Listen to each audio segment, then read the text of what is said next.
Hello बच्चों, welcome to SRV science. SRV science की quiz फटाफट सीरीज़ में आप लोगों का फिर से एक बार स्वागत है। आज हम class 12 chapter number 3 human reproduction का थर्ड क्विज करने वाले हैं, जिसमें हम क्वेश्चन नंबर 41 से लेकर क्वेश्चन नंबर 60 तक के क्वेश्चन करेंगे। ठीक है, इसके पहले हमने 2 क्विजेस और लगा चुके हैं, और यदि आप लोगों ने वो मिस कर दिया है तो आप लोग डिस्क्रिप्शन बॉक्स में जाइए, वहाँ पर लिंक उन वीडियोज़ का दिया गया है, आप उन्हें वहाँ जाकर देखिए ज़रूर। ठीक है बच्चों, अब हम आज का क्विज स्टार्ट करते हैं, और आज का क्विज का पहला क्वेश्चन होगा क्वेश्चन नंबर 41। क्वेश्चन नंबर 41 में आपसे पूछा गया है मार्क द इनकरेक्ट स्टेटमेंट। नीचे आपको 4 ऑप्शन दिए हुए हैं और आपको बताना है कि कौन सा ऑप्शन इनकरेक्ट है। पहला है isthmus is the last part of the oviduct, ये वाली बात करेक्ट है। B isthmus has narrow lumen, ये भी करेक्ट है। C ampulla is the wider part of oviduct, ये भी करेक्ट है। ठीक है, तो क्वेश्चन नंबर 41 के लिए आपको इनकरेक्ट स्टेटमेंट पहचानना है, और वो होगी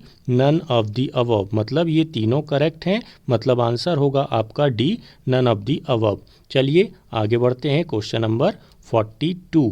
question number 42, worm is attached to the pelvic wall by the. Worm मतलब समझते हैं आप, यूट्रस का दूसरा नाम है। ठीक है, तो जो यूट्रस होता है वो पेल्विक वॉल से किसके माध्यम से या किसके थ्रू जुड़ा होता है? Option A ligament, B tendons, D epithelium, D A and B both. तो यहाँ जो वर्म होता है वो लिगामेंट्स के सहारे जुड़ा होता है पेल्विक वॉल से। ठीक है, तो क्वेश्चन नंबर 42 के लिए करेक्ट आंसर ऑप्शन ए। अब आगे बढ़ते हैं और अगला क्वेश्चन देखते हैं। अगला क्वेश्चन है birth canal is formed by. मतलब जो बर्थ कैनाल होती है वो किस किस से मिलकर बनी होती है? Option A cervical canal, B vagina, C fallopian tube, D A and B both. तो जो बर्थ कैनाल होती है ना, वो सर्वाइकल कैनाल और वजाइना इन दोनों से मिलकर बनी होती है। मतलब करेक्ट आंसर होगा आपका ऑप्शन डी। तो ये हो गया आपका क्वेश्चन नंबर 43। इसके बाद अगले क्वेश्चन की तरफ चलते हैं। अगला क्वेश्चन है question number 44। Outer thin membranes covering of the uterus wall is called. मतलब यूट्रस वॉल की आउटर मेम्ब्रेन जो कि थिन होती है वो क्या कहलाती है? पहला है perimetrium, B myometrium, C endometrium, D A and B both. तो बच्चों ये कहलाती है पेरीमेट्रियम। ठीक है, ये बहुत इंपॉर्टेंट टॉपिक है, इससे रिलेटेड 4-5 क्वेश्चन आगे आने वाले हैं। क्यों? क्योंकि बहुत इंपॉर्टेंट टॉपिक है, इसलिए हमने 4 से 5 क्वेश्चन इसके बनाए हैं। तो क्वेश्चन नंबर 44 के लिए करेक्ट आंसर हो गया ऑप्शन ए। अब आगे चलते हैं क्वेश्चन नंबर 45। यहाँ पर है covering of the uterus wall which made by smooth muscle fibres. ठीक है, यहाँ पर पूछा गया है स्मूथ मसल फाइबर किस में प्रेजेंट होते हैं? A perimetrium, B myometrium, C endometrium, D A and B both. तो जो मायोमेट्रियम होती है उसमें प्रेजेंट होते हैं स्मूथ मसल फाइबर। ठीक है बच्चों, उसी टॉपिक से रिलेटेड क्वेश्चन था ये भी। अगले भी क्वेश्चन जो होंगे वो इसी टॉपिक से रिलेटेड होंगे, जो यूट्रस की वॉल होती है उससे।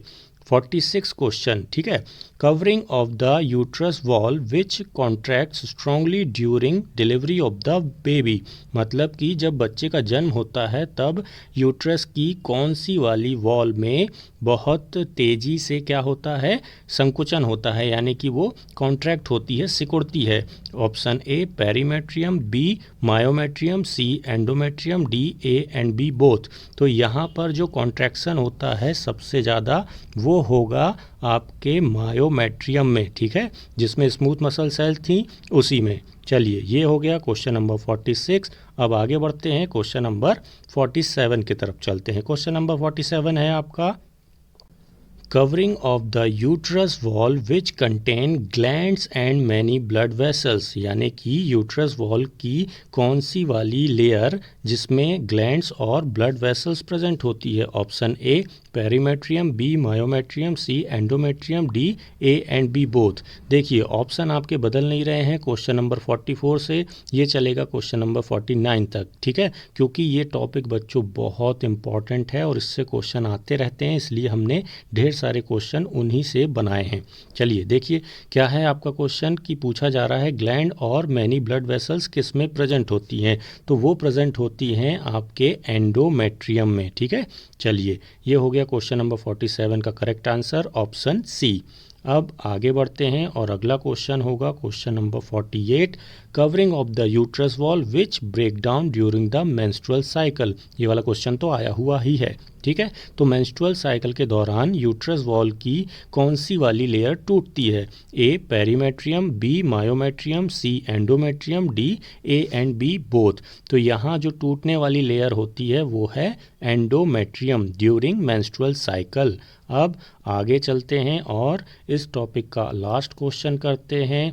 किस टॉपिक का? यूट्रस वॉल का। अब क्वेश्चन है question number 49, inner most covering of the uterus wall. ठीक है, आउटर मोस्ट पहला क्वेश्चन था जिसे हम पेरीमेट्रियम कहते थे और इनर मोस्ट को हम बोलते हैं एंडोमेट्रियम। बहुत इजी था ये वाला। तो चलिए, ये हो गया क्वेश्चन नंबर 49। अब question number 50। Question number 50, in mammary gland the alveoli open into. मतलब मेमोरी ग्लैंड में एल्व्यूलाई कहाँ ओपन होती है? पहला ऑप्शन है mammary lobes, B glandular tissue, C mammary tubules, D none of the above. तो ये जो एल्व्यूलाई होती हैं, ठीक है, मेमोरी ग्लैंड की एल्व्यूलाई कहाँ ओपन होती हैं? वो ओपन होंगी मेमोरी ट्यूब्यूल्स में। इसको ध्यान से आप याद रख लीजिएगा। आगे अब बच्चों देखिए क्वेश्चन नंबर 51। यहाँ पर आपसे पूछा गया है व्हाट इज़ वल्वा।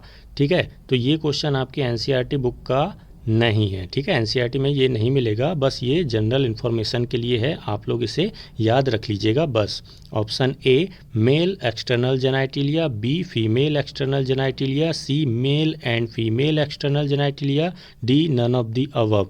तो जो वल्वा नाम है वो फीमेल एक्सटर्नल जेनाइटिलिया के लिए यूज़ किया जाता है। ठीक है, तो जनरल नॉलेज के लिए था ये क्वेश्चन, इसको ज़्यादा आप दिमाग में मत लीजिएगा। अब चलते हैं क्वेश्चन नंबर 52 में। A question of fatty tissue covered with skin and pubic hairs. ठीक है, अब फैटी टिश्यू जो कि कवर्ड होती है स्किन और प्यूबिक हेयर से, वो क्या कहलाती है? किसमें? फीमेल रिप्रोडक्टिव सिस्टम में। Option A mons pubis, B labia majora, C clitoris, D hymen. तो जो मॉन्स प्यूबिस होती है ये उसी के फीचर्स हैं। स्किन जो होती है उसमें हेयर्स होते हैं और फैटी टिश्यू प्रेजेंट होते हैं। ठीक है, तो क्वेश्चन नंबर 52 का करेक्ट आंसर ऑप्शन ए। अब आगे बढ़ते हैं और अगला क्वेश्चन है question number 53, thin mucous membrane. इसको याद रखना आप, thin mucous membrane that covers the vaginal opening. Vaginal opening को एक म्यूकस की लेयर या म्यूकोसल लेयर कवर करती है, उसे क्या कहा जाता है? A mons pubis, B labia majora, C clitoris, D hymen. तो जो हाइमन होती है उसे ही हम कहते हैं covering of the vaginal opening. ठीक है, चलिए, ये हो गया क्वेश्चन नंबर 53। अब अगला जो क्वेश्चन होगा उसमें पूछा गया है आपसे मार्क द इनकरेक्ट स्टेटमेंट। नीचे आपको फिर से 4 ऑप्शन दिए हुए हैं जिसमें एक एक स्टेटमेंट लिखी हुई है और आपको बताना है कि इनकरेक्ट कौन सी है। ठीक है, पहला है clitoris is a finger like structure, ये वाली बात करेक्ट है। Hymen breaks only during the first intercourse, इसमें थोड़ा सा डाउट है। C labia majora is made by fatty tissue, ये भी करेक्ट है। None of the above. तो बच्चों ध्यान से, आप लोगों की एनसीईआरटी में ये लाइन लिखी हुई है कि जो हाइमन होती है ज़रूरी नहीं है कि वह फर्स्ट इंटरकोर्स के टाइम टूटे। हो सकता है ये पहले भी टूट जाए इंटरकोर्स के, या हो सकता है कि फर्स्ट इंटरकोर्स के बाद भी ये बची रहे। तो क्वेश्चन नंबर 54 के लिए इनकरेक्ट स्टेटमेंट है ऑप्शन नंबर बी। अब आगे बढ़ते हैं और क्वेश्चन नंबर 55 को करते हैं। Identify PQR। यहाँ पर आपको एक डायग्राम दिया हुआ है जो कि आपके एनसीईआरटी बुक का डायग्राम है और PQR को आइडेंटिफाई करना है। बहुत इजी क्वेश्चन है। यदि आप लोगों को आंसर पता है तो आप लोग फटाफट कमेंट बॉक्स में आंसर दीजिए, क्योंकि हम इसका आंसर नहीं बताएंगे, इसका आंसर आप लोगों को ही बताना है। और ये तो बच्चों समझ गए आप, क्वेश्चन नंबर 55 का आंसर आप लोगों को देना है कमेंट बॉक्स में। अब है क्वेश्चन नंबर 56। ये फिर से डायग्रामेटिक क्वेश्चन है और आपको आइडेंटिफाई करना है PQRS। तो यहाँ देखिए P क्या है? P है इस्थमस, क्यू क्या है, क्यू है एम्पुला, और पी, क्यू और इन्फंडिबुलम, ये तीनों मिलाकर क्या कहलाएंगे, ये कहलाएंगे फेलोपियन ट्यूब। इसके बाद एस जो है ओवरी है, ठीक है। तो पी क्यू आर एस सबके नाम आप लोगों को पता चल गया। पी है इस्थमस, क्यू है एम्पुला, आर है फेलोपियन ट्यूब और एस है ओवरी। तो ये भी आपके एनसीईआरटी बुक का डायग्राम है और ये डायग्राम आपके एग्जाम में आ चुका है, इसलिए हमने इसे पूछा। अब देखिए क्वेश्चन नंबर 57, जिसमें फिर से पी क्यू एस आइडेंटिफाई करना है। देखिए ये पी क्यू और एस, ये memory gland, human memory gland का स्ट्रक्चर है। और यहाँ पर पी क्या है, पी है फैट, ठीक है, ये है फैट। और इसके बाद आप देखिए क्यू, क्यू क्या है, लैक्टिफेरस डक्ट, इसको ध्यान रखिएगा, नाम भूल सकते हैं आप, लैक्टिफेरस डक्ट। और एस क्या है, एस है एरियोला। तो ये तीनों चीज़ें आपको याद होना चाहिए, बाकी तो पूरा डायग्राम याद होना चाहिए और नेमिंग भी पता होनी चाहिए।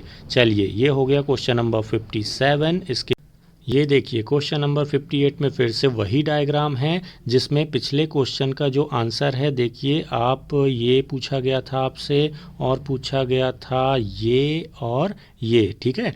तो यही डायग्राम था, इसी को हमने आपसे क्वेश्चन में पूछा था। पिछले क्वेश्चन के आंसर ये 3 रेड सर्कल में हैं और अब आपको बताना है पी और क्यू के बारे में। तो इसको आप लोग बताएंगे, डायग्राम देखिए एनसीईआरटी बुक का और जल्दी से हमें आंसर दीजिए क्या होगा कमेंट बॉक्स में। अब क्वेश्चन नंबर 59 जो कि हमारे आज के क्विज का लास्ट क्वेश्चन है, यहाँ पर पूछा गया है hormones responsible for milk ejection is, मतलब कौन सा हार्मोन मिल्क के इजेक्शन के लिए रिस्पॉन्सिबल होता है। ए prolactin, B oxytocin, C progesterone, D oestrogen, ठीक है। तो जो मिल्क इजेक्शन के लिए रिस्पॉन्सिबल होता है वो होता है ऑक्सीटोसिन और ये निकलता है आपके पोस्टीरियर पिट्यूटरी से, ठीक है बच्चों। क्वेश्चन नंबर 59 और ये वाला क्वेश्चन भी आपके एग्जाम में पूछा जा चुका है। अब आज का आखिरी क्वेश्चन है hormones responsible for milk production. पिछले में पूछा गया था मिल्क इजेक्शन के लिए कौन रिस्पॉन्सिबल होता है, यहाँ पूछा गया है मिल्क के प्रोडक्शन के लिए कौन रिस्पॉन्सिबल होता है। Option A prolactin, B oxytocin, C progesterone, D oestrogen. तो मिल्क के प्रोडक्शन के लिए जो रिस्पॉन्सिबल होता है वो है प्रोलैक्टिन और ये निकलता है इंटीरियर पिट्यूटरी से। तो बच्चों क्वेश्चन नंबर 60 के साथ हमारा आज का क्विज कंप्लीट हुआ। अब हम चलते हैं और आपसे मिलते हैं नेक्स्ट क्विज में, तब तक के लिए thank you and bye bye. पर जाने से पहले आप लोगों से एक रिक्वेस्ट है, आप लोग हमारे चैनल को शेयर करते रहिए, सब्सक्राइब कीजिए और इंस्टाग्राम में भी हमें फॉलो कीजिए। अब हम आपसे मिलेंगे नेक्स्ट वीडियो में, तब तक के लिए thank you and bye bye.